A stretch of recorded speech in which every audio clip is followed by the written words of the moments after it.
जिसके पास 2 बीघे ज़मीन 4 बीघे ज़मीन वो अपनी फसल जला देगा। अच्छा मैं एक बात पूछ रहा हूँ भाई, आपके चैनल के माध्यम से जो वीडियो देख रहे हैं, ये जो आज किसानों के हितैषी बन के बैठे हैं, इतने लोग बैठे हैं कि भाई आज सब दिख रहे हैं, हर कोई किसान नेता सोच कह रहा है कि मैं किसान का हितैषी हूँ, किसान के हक के लिए हम बैठे हुए हैं। मैं एक बात पूछता हूँ, जब हमारे देश में किसान भुखमरी से मरता है, आत्महत्या करता है, तब ये किसान के हितैषी कहाँ जाते हैं भाई? कोई इसके पास जवाब है? जब वो मर जाता है किसान भुखमरी से, उसके बच्चों की कभी इन्होंने ये देखा है कि इसकी बेटी की शादी होनी है कि हमें इसकी बेटी के लिए हमें कुछ देना है? तब ये कहाँ चले जाते हैं? कब तब इनका जो प्यार है किसानों के प्रति, वो प्यार कहाँ जाता है? वो मैं पूछना चाहता हूँ आज देश की जनता से। और सुनो दूसरी बात, पहले जो सरकारें थी उस समय मैंने खुद किसानों के इंटरव्यू लिए हैं, मैं खुद किसानों के बीच में गया हूँ, यूपी में, पश्चिमी उत्तर प्रदेश, कई गाँव, कई गाँव में गया हूँ। वहाँ के किसानों का साफ कहना था कि जो कार्य मोदी सरकार ने हमारे साथ किया है वो पिछली सरकार ने कभी नहीं किया। पिछली सरकारों में जब हम सोते थे बाहर तो हमें ये डर रहता था, हम केवल पशु अपने जो भैंस गाय हैं उनके रखवाली के लिए सोते थे, कहीं खोल के ना ले जाए, और ज़बरदस्ती खोल ले जाते थे पशु, कनपट्टी में तमंचा रखकर उनके पशु खोल के ले जाते थे वहाँ के लोग। लेकिन आज जब से मोदी सरकार इस देश में आई है 2014 से, तब से किसानों को जो नींद है वो बिल्कुल अच्छी नींद आ रही है, किसी तरह का कोई डर नहीं है। किसान सम्मान निधि किसने दी? यदि आप बात करें तो किसान सम्मान निधि किसने दी? मोदी सरकार ने दी। आज कम से कम 6,000 रुपये किसानों को मिलता है, पिछली सरकार किसने दिया है? देखो ये जो षड्यंत्र रचा जा रहा है ना, ये षड्यंत्र केवल पहले भी सरकारें घोषणा करती थी कि हम देंगे रिलीफ फंड देंगे, किसानों के लिए देंगे। पहले नहीं जाती थी क्या सरकारों को? पहले के देवे पैसे नहीं जाते। पूछा कहाँ गई? पूछिए आपने कभी? आप जाके देखो ग्राउंड जीरो पर, आप रिपोर्ट करिए, पता लगेगा आपको वहाँ के किसान क्या कहेगा। लेकिन वो किसान होना चाहिए, नेता नहीं होना चाहिए इसकी तरह, राकेश टिकैत की तरह।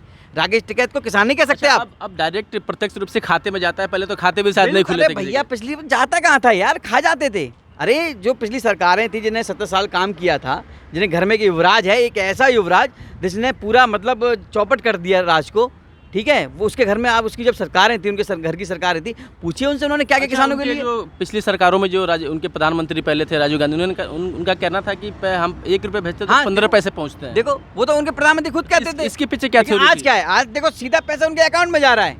अच्छा जहाँ जहाँ इनके लोगों की सरकारें हैं, जहाँ जहाँ इनके महागठबंधन गैंग की जो इनके सहयोगी दलों की सरकारें, वहाँ देखिए केंद्र सरकार की जो योजना जा ही नहीं रही है। बंगाल को ले लो आप, बंगाल में किसान सम्मान निधि जा ही नहीं रही है लोगों को। इसके पहले भी जो नरेश टिकैत के पिता है, राकेश टिकैत के पिता नरेश टिकैत, उन्होंने भी आंदोलन किया था और सरकार को कानून वापस लेना पड़ा था। देखिए टिकैत क्या है यार, ये टिकैत जो है ना एक मतलब वो होती है, उपलब्धि होती है एक तरह से, जो टाइटल होता है ना, टाइटल है टिकैत। जो खाप का पंचायत का जो पंचायती होता है, पंच जो होता है, उसको कहते हैं टिकैत। अब उनके घर में सब टिकैत बन गए, कल को तो उस गांव के सब टिकैत बन जाएंगे। तुम भी अपना नाम टिकैत रख लो, ये भी अपने टिकैत रख लेंगे। टिकैत देखो ये केवल नाम को बदनाम कर रहे हैं अपने पिताजी के। पिताजी इनके वाकई में किसानों के हक दिलाने वालों में से थे, ठीक है, हक मारने वालों में से नहीं थे। इनसे पूछिए राकेश टिकैत जी से, आपके पास इतने अरबों रुपये की संपत्ति है, भैया कहाँ से आई?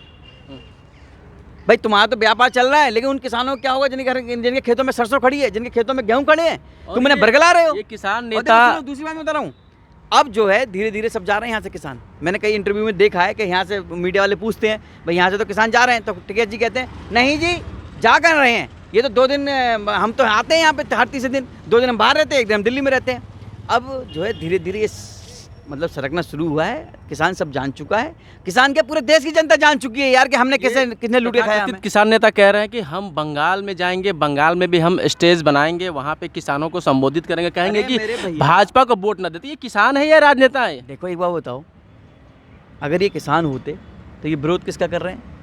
भारतीय जनता पार्टी का। और भारतीय जनता पार्टी का विरोध कौन कर रहा है इस समय देश में? बताओ जरा, कौन कर रहा है? किसान। अब पता होना चाहिए भारतीय जनता पार्टी का विरोध कौन कर रहा है? ये तो महागठबंधन गैंग कर रहा है ना। अच्छा, तो इसका मतलब ये किसान कहाँ हुए?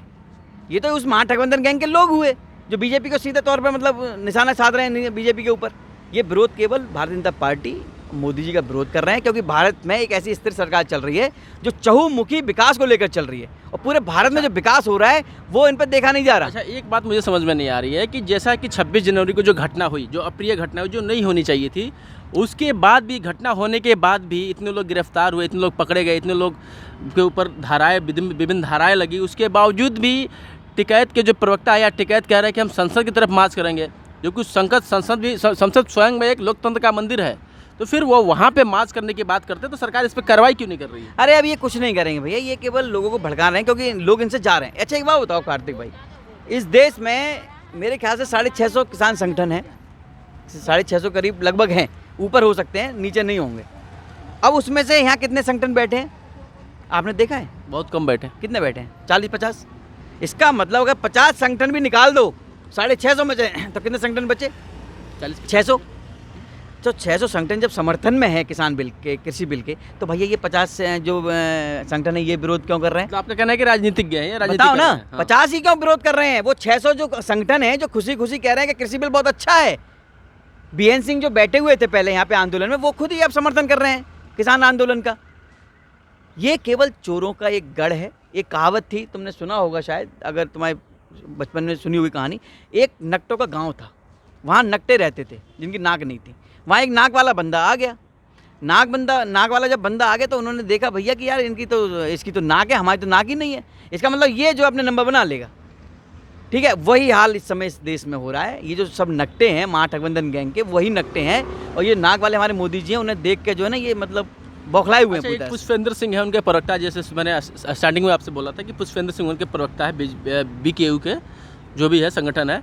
उनका कहना है कि भाजपा के मतलब आंदोलन के 100 दिन हो गए और भाजपा की 100 सीटें कम हो गई। इसी प्रकार से जितनी सीटें हैं भाजपा की, उतने दिन हम आंदोलन पर बैठेंगे जब तक भाजपा की सीटें जीरो ना हो जाए। इस पर आप क्या कहना है आपका? जीरो इनके कहने से हो जाएगी क्या? नहीं, इनके कहने से हो जाएगी, ये बताओ। यही मैं अगर बात करूं तो जब अभी गुजरात में चुनाव हुए थे, यही लोग कह रहे थे जो आज ये कह रहे हैं ना कि इतनी सीटें कम हो जाएंगी, 100 दिन हो गए, 100 सीटें कम कर दी उन्हें बीजेपी। यही लोग ये कह रहे थे कि गुजरात में बीजेपी नहीं आने वाली निकाय चुनाव में। ठीक है, हाँ, निकाय चुनाव जो अभी हुए हैं। जी। लेकिन मैं ये कहता हूँ गुजरात में ग्रामीण में जाके देख लो आप, गांव में वहाँ के गांव वालों ने चुन चुन कर कांग्रेसियों को हराया है। चुन कर जो कांग्रेसी के प्रत्याशी थे उनको चुन कर हराया है। इसका क्या मतलब है, क्या उदाहरण है इसका? इसका मतलब तो साफ है ना, इसका मतलब साफ है कि देश की जनता मोदी जी के साथ है। तुम कितने ही भड़का लो, कितने ही बरगला लो। बिहार में क्या हुआ? बिहार के लिए भी इन्होंने खूब भड़काया। अरे भैया एक बात बताओ, कृषि बिल से अगर नुकसान था तो भैया उन्हें भी तो होना चाहिए था, जिन्होंने मोदी जी को जिताया है। और देख लें बंगाल में, तुम देखना बंगाल में भी पूर्ण बहुमत से जीतेगी बीजेपी। क्या भड़काएंगे? ये केवल हक मारने वालों में से हैं किसानों के। मैं बताऊं आपको पहले क्या था, पहले किसान के जो सिस्टम चला आ रहा था कृषि का, उससे ना किसानों के हाथ पांव बांध रखे थे, और उस समय ऐसे गिरोह पैदा हो गए थे जो किसानों का फ़ायदा उठा रहे थे। मैं बताऊं आपको, लेकिन अब वो गिरोह समाप्त हो रहे हैं। ठीक है, बिचौली समाप्त हो रहे हैं, किसान डायरेक्ट माल बेच पाएगा अपना। इन्हें ये बर्दाश्त नहीं है, ये चाहते हैं कि गुलाम बन के रहें। लेकिन गुलाम बन के क्यों रहेगा? ये पुराने देश की जनता नहीं है, ये नए भारत की जनता है, और ये भारत मोदी जी द्वारा निर्मित किया गया भारत है। इस देश की जनता अब भड़कने वाली नहीं है। जैसा कि आप कह रहे हैं कि ये सारे किसान नहीं है, किसान नेता बन चुके हैं, ये नेता राजनेता बनने का प्रयास कर रहे हैं। और उनका कहना ये भी है कि मोदी जी को अगर हिम्मत है तो अभी मध्यावधि चुनाव करा के देख ले, उनकी सरकार चली जाएगी। अरे भैया चुनाव आ रहे हैं ना, बंगाल में देख लो, बंगाल में है, असम में है, पता चल जाएगा। इन्हीं कहने से क्या था? ये निश्चित करेंगे क्या सरकार चलाने का? कौन सरकार चलाएगा, कौन नहीं चलाएगा? ये चोरों के कहने से सरकार चलेंगी क्या? ये चोर हैं, ये केवल वो घुन है जिन्होंने अपने देश को पिछले 70 सालों तक घुना है। घुन तो जानते होगे, जो घुन लग जाता है बर्बाद कर देता है फसल को, वो घुन है ये। लेकिन अब वो घुन नहीं लगने वाला है कि घुन में अपनी जो फसल में लोगों ने दवाई डाल रखी है, घुन लगने नहीं देंगे हम। मतलब ये कहना है आपका मतलब है कि किसान नेता नहीं, ये बिचौलिए अपने बीच का जो उनका माल था उसके खाने के लिए। बिचौलिए भी नहीं है, चोर हैं, ये हक मारने वालों में से हैं। मैं पूछता हूँ ना, मैंने तुम्हें शुरू में ही बोला था, जो किसान जो है भूख से पीड़ित होकर मर जाता है, आत्महत्या कर लेता है, ठीक है, महाराष्ट्र में भी किसानों ने आत्महत्या की थी बहुत पहले। उसके यहाँ कितने लोग जाते हैं जो आज यहाँ किसान आंदोलन में बैठे हुए हैं? कौन कभी देखा तुमने राकेश टिकैत को किसी के यहाँ जाते हुए कि चल भाई इसका बाप मर गया है, मैं इसे वो दे रहा हूँ, क्या कहते हैं, मैं इतने पैसे दे रहा हूँ, मैं ट्रैक्टर दे रहा हूँ, मैं ये दे रहा हूँ? कभी सुना है तुमने? नहीं। ये केवल हक मारने वालों से। और इन्हें डर क्या है? इन्होंने डर केवल एक स्थिर सरकार से है जो भारत में चल रही है, जो विकास कर रही है, चहुमुखी विकास।